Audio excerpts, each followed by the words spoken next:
From one neighbor to another, WCTE PBS is here for you. Coming up next is Live at 5 on WCTE PBS and its streaming platforms to provide updates on communities throughout Central Tennessee. Hello, I am Susan Luna-Hazlewood, and this is WCTE PBS Live at 5. Today we are excited to have in the studio the members of the Smoky Nights band. Welcome, everyone.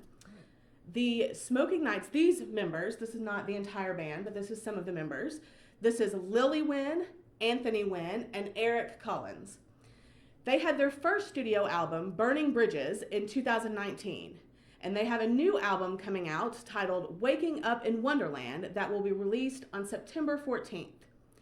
I have been listening to the Burning Bridges album, and I'm so excited to hear more about your new one.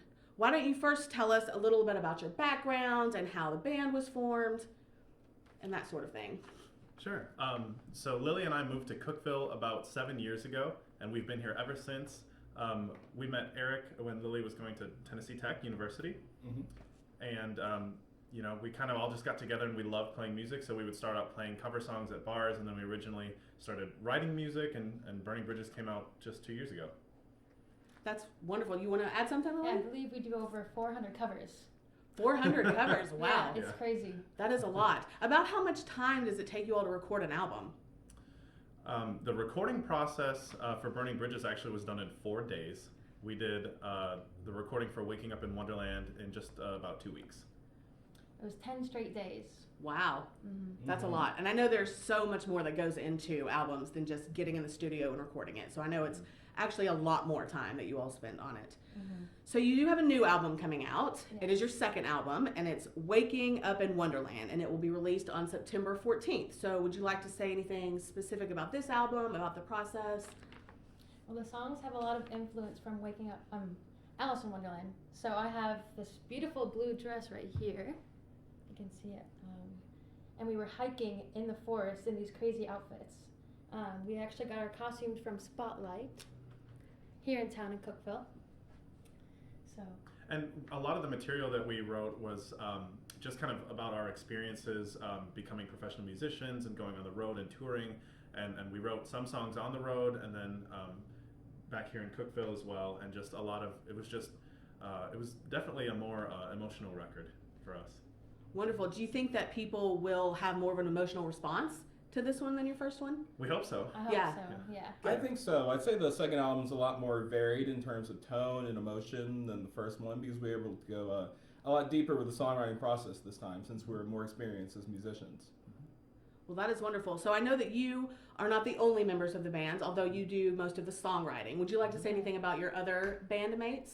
Oh, yeah. Derek Lane, our drummer, laid down the beats in studio for us. We had a bass player, Charles Gaston, come in and do the bass for us, and the five of us were the core performing artists for the record. Wonderful. Well, thank you. So I know that you have an album release party coming up. It is this Saturday at Red Silo. Do you want to talk about that a little bit? Or did I pretty much just said what it is? Yeah, I mean, Red Silo is doing it's their 5th anniversary celebration this Saturday, and they're going to have a whole bunch of bands. I know Stephanie Zarling is going to be playing, Mark Vanderbleek is going to be playing, and Caleb and Leanne, another popular local group. Yes. And then we'll be playing about 7:30. We'll be playing the album live and a whole bunch of other songs. So. I think the whole event starts around 4 o'clock, and it is free and open to the public. Wonderful. And that is this Saturday. This Saturday. Wonderful. So everyone check that out. I'm sure it'll be an amazing time. I hope you listen to the album. I've been listening to it all week, and not the new one. I listened to the old one because it hasn't been released yet. But I'm very excited for the new one because I've been listening to the first one. So in addition to your album release party, you are playing several other places coming up, right? Yeah, we'll be at Temptation this Friday, and then I think we have a performance at 37 Cedar later in the month as well. Fantastic. It's wonderful that you're playing some of these local venues, getting people to come to these local venues, especially right now, supporting them, and it's always great to be able to hear wonderful live music. Thank you. So, is there anything else that you would like to say about the albums, about your band, about Cookeville? I know, tough question. Oh, yeah. I guess we can talk about our singles right now are available everywhere online. We have Waves and Deja Vu. And then the album will drop September 14th, like you said earlier. But we will have CDs with us on Saturday. So definitely, yeah, we'll have those available. And where else will the music be available? On September 14th, it'll be available pretty much anywhere, like your favorite streaming platforms, Spotify, Pandora, YouTube Music, Apple Music, all that stuff. Music. Yeah. Fantastic. Yeah. So you may have already said this, but who actually designed the cover? The cover was designed by a local photographer, Lisa Gong, and the graphic design by Danny Birdwell. Fantastic. We always love to promote local artists here Definitely. and give them the recognition that they deserve. Absolutely. Some really talented artists and musicians in the Upper Cumberland in general. Yes, that is so true. And we are excited to have you here. We enjoy having those artists on there. I know that we have kind of already covered everything. We still have a few minutes. Is there anything else you would like to say? Regarding Cookeville that you mentioned earlier, I think Yes. this has been a great place for us to develop the band and work on our music and release it. I think the community here is very supportive, and it's just been a great place for us to do shows and grow as musicians. Absolutely. And I may have read this wrong, but are you are a student at Tech? Or you recently graduated Yes, from I'm a Tech? Tennessee Tech student. And are you a music? No, I'm a student? computer Okay. science major. Computer science major. You're just also really good at music. Yeah. Got it. Yeah. Okay. I'll be graduating this December. Wonderful. In computer science. Yes. Do you still plan to do music? Yes, of course. Okay. Well, that's good. That's good to know. Are you planning on staying in Cookeville then? Mm-hmm. Okay. Not to call you out in case you're trying to leave the band, but Well, it's good for us to know too, right? Yeah, that's good to know. Mhm. Yeah. we're big fans of Tech. A lot of Tech alums here. I went to Tech and big fan of the music program there. I don't know Lily it. graduated from Tech as well. Oh, wonderful. Yes, in 2019. Yeah, the music Yes. department at Tech is great. It is great, and I don't know anything about computer science, so I have nothing to add to the conversation. the department's great too. But good, I'm glad, and hopefully you'll be able to do well and keep doing your music and Thank you. keep being with the We'll band. try as long as we can. Yes, Yeah. that is fantastic. What are your plans after this album? Are you already working on another one? Yeah, We we're going are. right back into studio. We're gonna do a third album. It's Fantastic. already written and All the songs are written, yeah. Yep. So you were writing while you were recording this other album. It never stops, pretty much right? it never stopped. Yeah. That's amazing. I can't even imagine how much work and effort and time it takes into producing an album and then also figuring out your next album at the same time. Yeah. Well, I'm impressed. For sure. Thanks. It's Definitely been a full-time job. Yes, Yeah. definitely. And this record has been, it's been a year and a half in the making, and we're really, really excited to get this music out to everybody. Yeah, so we are incredibly excited to have you, excited to be at Red Silo this weekend for your album release party and to hear the wonderful music. Is there a way that people can learn more about your band and about you? Do you have a website, social media? TheSmokyNights.com. Perfect. And then are you also on Facebook? We're also on Facebook, Instagram, TikTok. Twitter. Oh, you all TikTok. We Yep, do. yeah. Okay, all right. It's mainly me, but Well, that's Sometimes good. you find it. We have been debating whether we're going to do TikTok here, and we haven't you quite. should. We'll follow you. Perfect. We're going to have one follower. You That's already have amazing. one follower. It's a good platform for reaching a lot of people. Good. these days. Yeah. And so you're an expert at TikTok, so we'll have to. Okay, Well, all right. That is fantastic to know. Well, we just have a few seconds left, so any last words? Thank you for having us Yeah, on. thank you Thanks so to much. WCTE and everybody out there. All right. Thank you very much. We'll take a short break, and we will be back with our next guest, Cigi England. Thank you. Come out to Cookeville's Fall Fun Fest this year on Friday, September 10th, and Saturday, September 11th for great music and delicious food. It's fun for all ages. For more information, visit fallfunfest.org. Maps are available at the information tent on the corner of Broad Street and Jefferson Avenue. See you on the square. Come out to the 2021 Blues and Brews Craft Beer Festival on Saturday, October 16th. There'll be over 100 craft beers to sample, plus selections from the Upper Cumberland Home Brewers Association and featured local breweries. Get your tickets today at wcte.org/brews. Hello, welcome back to WCTE PBS Live at 5. We have our next guest with us. This is Cigi England. Cigi is the owner of Cigi's Boutique in Cookeville and the co-founder of the new nonprofit, The Exceptional Bean. Thank you so much for being here, Cigi. Thank you for having me. While I do want to focus on The Exceptional Bean, I love Cigi's Boutique. Would you be willing to share a little bit about your background and your experience in starting Cigi's Boutique? Sure. So I'm a Tennessee Tech alumni, and I actually use my degree. I know a lot of people don't, but I graduated with fashion merchandising and design in 2006. And I then moved to Atlanta and worked in the fashion industry and Loved it, but just decided to move back to Tennessee, and I moved back 7 years ago. Opened Cigi's Boutique, and it has been wonderful. The Upper Cumberland truly supports shopping local and local businesses, and I'm so grateful to live in a community that does support local, and it's been absolutely wonderful. Cigi's caters to all women. So I say if you're a woman, no matter what size you are, no matter how old you are, you can shop at Cigi's. And we have tween girls now, so you can start shopping at size 6 when you're a little girl, and we go all the way to women's 3X. Yes, that is wonderful. I can personally attest to that. I have shopped at Cigi's many times. Since the beginning. Yes. Yeah. Yes. So I'm a huge fan. Yes. So as much as we love Cigi's, we do want to get to your next project, which is a new nonprofit called The Exceptional Bean. And The Exceptional Bean is a nonprofit coffee shop that will provide employment opportunities for individuals with a variety of abilities and disabilities. So when did you decide to start an organization like this, and what was the process behind that? It's been a process, let me tell you. My husband and I are very involved with 2 other local nonprofits. One is Rising Above Ministries, which caters to special needs families. And the other is Ainsley's Angels, which incorporates inclusivity in the running community. So my husband is a runner, and he pushes in people in the wheelchairs, in the race chairs. And so we got really close to several families, and we begin to notice, out in the community, they don't have their place. And we hang out with people who look like us and who have the same interests as us and who like to do the same things that we like to do. So on Thursday nights, we started going bowling with some families that have children with disabilities. And the bowling alley on Thursday nights is like their spot. And everybody looks like they do, and they act like they do. And, some of them, someone may have Tourette's and they have tics, but it's not anything out of the ordinary because all their friends are there. And so one Thursday night, we were like, man, this is so cool. And I really wish that we saw this, when we went out in the community, we could see things like this in other places. And then we begin to know these families and hear that employment is a struggle. And it's hard to get a job when you have a disability. So we were just kind of thinking about it, and I'm a small business owner, and we were like, man, how cool would it be if we could start a business that not only built community, but also served a purpose of employment for our friends with disabilities. So started doing some research, and we found coffee shops and ice cream parlors and restaurants and dog grooming and all these things. So we were like, okay, this is a thing. We can make this happen. So we talked to some local people that are experts in the coffee industry. We've got a local coffee roastery here in our town.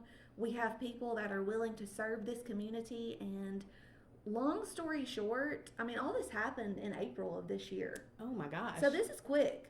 And so we started filling out the 501c3 paperwork and nonprofit stuff. And long story short, we're going to be opening hopefully in November. Well, that is amazing. Yes. First off, that you just started doing this in April. It's incredible. And you're already almost ready to open. Yes. Just filing for your 501c3 alone is a lot of work. A lot. Well, I'm incredibly impressed Thank you. at your ability to not only own your small business, Cigi's Boutique, but also have the idea and the work ethic to be able to start a nonprofit. But I guess it helps that you have such an incredible community and the folks that you're working with and that you work with and the people who you will be helping and employing. Yes. That helps drive you. Yes. And I cannot take the credit for this. Yes, it was my idea, but I pitched it to several people. My co-founder, Mary Kate Gillespie, this would not be a thing without her. She's a local occupational therapist, so she has the background where I'm kind of the creative, and I'm like, let's do it. She's like, okay, this is how we do it. And you need the creative, but you also need, the logistics and the operations and all of that. And I don't have a background in that. I'm just like, I have an idea. So there's so many people that are making this happen. I feel like almost bad for taking credit. You know what I mean? Because it's not just me, it's so many people. And I'm so grateful to have the team that we have that's making it happen. Well, you certainly do deserve a lot of the credit, but we also would love to talk to your co-founder and all those other involved. I know you have a great board. Yes, wonderful board of directors. Yes, that always helps and makes things better. Absolutely.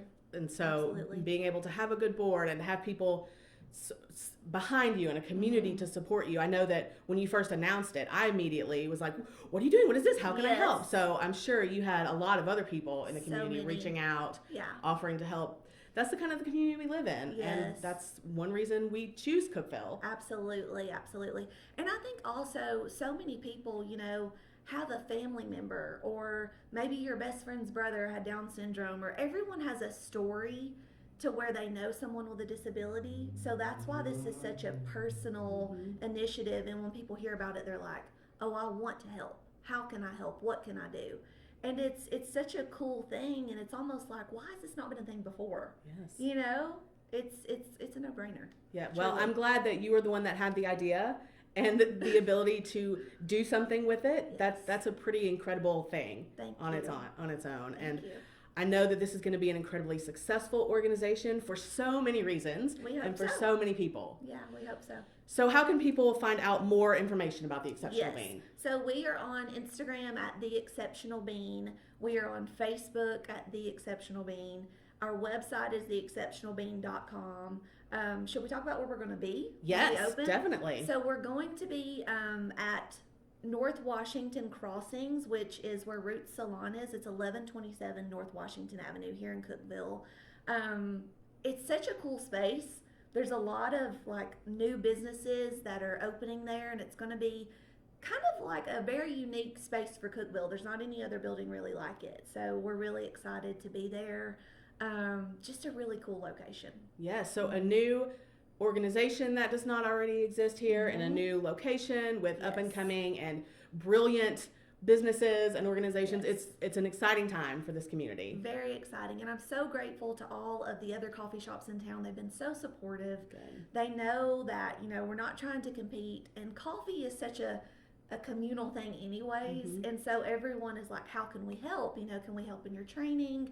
So it's just been a really cool thing to watch our community come together. That's wonderful to hear that other people that could be competitors have Yes. actually turned into supporters and 100%. are willing to help. Yeah. I'm so glad to hear that. That is wonderful. Yeah. Props to all the other coffee shops Yes. in the community. Yes. That is wonderful. Yes.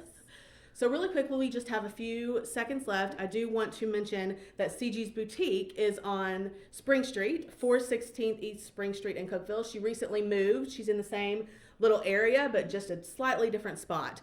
So I do want to let people know about that, and that Cigi's Boutique is also on Facebook, and you can shop online That's at correct. cigisboutique.com. So I want to make sure that we get that information out, and that's all the time we have. Okay. Thank you so much. Thanks for having me.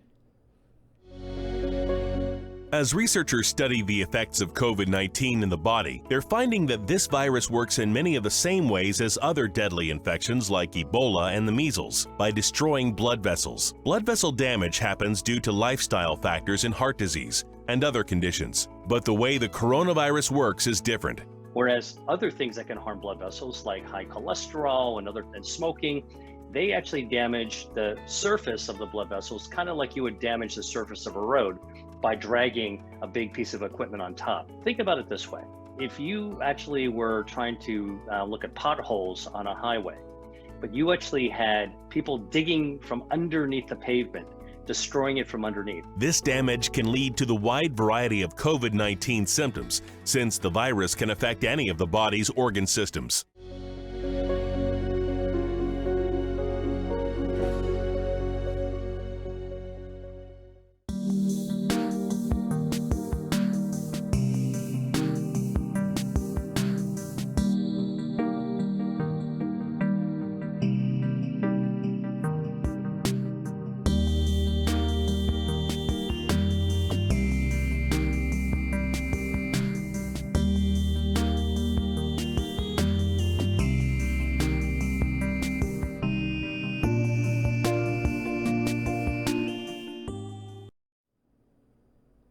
Welcome back to Live at 5 on WCTE PBS. Our final guest this afternoon is Rachel Smalling. Rachel is the executive director of the Bryan Symphony Orchestra, and she is the president of the Cookeville Arts Council. Cookeville is incredibly lucky to have a professional organization, a professional orchestra in our community. But first, will you share a little about your background and your path to this career? Sure, absolutely. So I started at Tennessee Tech University in 2010 with the dream of becoming a cellist. My degree is in cello performance, actually, with a minor in business. Somewhere throughout my college days, I realized that I really had a love for what happened behind the scenes during a concert. So one of the biggest influences on that was I took an internship at the Sonora Music Festival down at the University of the South in Swanee, Tennessee, and was fortunate enough to become the director of operations, and I served in that field for 3 years and loved it. And then in 2013, Susan is very familiar with this, but in 2013 I was hired part-time for the Bryan Symphony Orchestra as their box office manager, and Susan was actually the executive director at the time. So we worked together for a few years. And then when Susan left for the Tennessee Arts Commission, I moved into the executive director role with the symphony, and I have been loving it ever since. Yes, I did work with Rachel. I was very grateful to have the opportunity to work with her, and she has been doing wonderful things at the symphony in the past, that was 6 years, like 6 or 7 years since then, or not. Well, you know, time flies. But so the Bryan Symphony Orchestra, also known as the BSO, so if we say the BSO, we're still talking about the Bryan Symphony Orchestra, kicked off its season officially this past weekend with your free outdoor concert in Dogwood Park. We did. Did that go well? We thought that it went really well. Our musicians were particularly ecstatic to have a live audience cheering back at us. It's a little weird when you do a recorded concert, which was what was happening last season, to finish this big, beautiful piece and then just silence because you're recording a concert. So our musicians especially appreciated that live applause, and I hope that our audience enjoyed being there in person as well. Yes, I think they did. I unfortunately was not able to be there myself, but I have talked to several people who were there, and they said it was fantastic, and people were excited to again hear the orchestra live. I mean, it's a different feeling. Absolutely. Recorded music is wonderful, but when you can hear it and be there and see them, it's a different experience. That's, yes, the energy you feel when you're watching a live concert, and that transcends classical music as well. That's any live concert that you go to has a certain energy with the people around you. Yes, it definitely does. So then your first subscription concert is October 3rd. Correct. Yes, in Wattenbarger Auditorium, or Hall, now I think it's called, at Tennessee Tech. So can you tell us a little bit about what to expect this season, that concert, all the other concerts on the season? Absolutely. So this is the first concert back in our hall with an audience, and we are so excited to have that for October and then the rest of the season. Obviously, there will be some safety protocols with COVID because that still does exist in our community. So we'll be implementing those, but mostly we're really excited to be back. And our season this year, for our 58th season, is titled New Beginnings. Dan Alcott, our music director, does a really fantastic job of incorporating new music that's both informative and attractive to our audiences. So we're going to be highlighting some new works this season, as well as several works that are by underrepresented composers, those of maybe composers of color or women. And then we obviously are going to have our classics as well for each concert for people to come and enjoy. So we're excited to present that. That is wonderful. I know there are people who are very into the classics. So Absolutely. And let it known that they are very into the classics. So it's good that there will be something for everyone. And are you doing any sort of spacing precautions? So you're limiting tickets perhaps, or? We haven't decided on spacing yet. We are performing at Tennessee Tech University, so we are at their discretion on what they would like to do. Our plan at the moment is to have the audience and everyone on stage fully masked the whole time. So we will be masking, and we probably will implement some spacing as well, such as limiting ticket sales closer to the date. So you can check for that information on our social media and on our websites as well. That is fantastic. So one thing that I love about the BSO and what they do is the education concerts. So do you want to tell us a little bit about the education concerts, what the plan is for this year, what you all did last year, if anything, for them? Because it's a wonderful initiative. I totally agree. They are also my favorite time of the year. When we had our education concerts in person, we were hosting over 3,000 fourth graders from Putnam, Warren, Cumberland, White, and Jackson counties. So that was our last education concert. We held 6 concerts. Each concert is 45 minutes long, and if you want to see an operational feat, come watch us move 500 fourth graders in and out of that auditorium in about 30 seconds. So that is something really special to witness, and the kids and the energy is just fantastic. They come to this educational concert already prepped with some curricular knowledge from their teachers that we send out, and they come and they enjoy the concert. And Dan does a great job of interacting with the kids. So we just love those concerts every year. They're so enthusiastic, and it's a great energy. This year, unfortunately, due to COVID, we won't be in person. But we are planning to produce an educational video of those concerts. So it will be basically filmed live. Okay. And we are going to be featuring a piece by George Clinton that is our November subscription concert piece called Rose of Sonora, which is a violin concerto in 5 parts. And it has some really cool Western themes. It's basically a Western violin concerto. Interesting. Which is pretty cool. It's going to Yeah. have some visuals on the screen behind the musicians as well. So that'll be really interesting to tie that in with some of their 4th grade curricular music content. So. Well, that's exciting. I know they're going to miss being in person. One of the best parts for me was to see the faces on the students, many of them who have never been in an auditorium or never heard classical music, and it's just a really amazing thing to see. So I want to move on to Cookeville Arts Council to make sure that we have a little bit of time to talk about that. So you're currently the president of Cookeville Arts Council, and Cookeville Arts Council is a wonderful resource for this community, for artists, arts organizations, and anyone. They do offer some grant funding, and so I believe that cycle is open. So I'd like to ask you to, first off, explain what Cookeville Arts Council is, what its purpose, and then a little bit about the grant cycle. Yeah, absolutely. I mean, you kind of hit the nail on the head there. That is what we do. We're an arts council that is granted funds from the city of Cookeville. And as the council, we are responsible for allocating those funds to local artists and arts organizations. There are some that have line item funds like WCTE or the Bryan Symphony Orchestra or the community concerts in the park. And then there are funds left over that we provide in grants. So that grant cycle is open now, like you mentioned, and it's open until September 30th.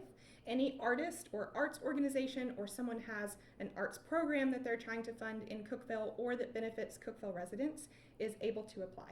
Wonderful. And how can people find more information about Cookeville Arts Council and the grants?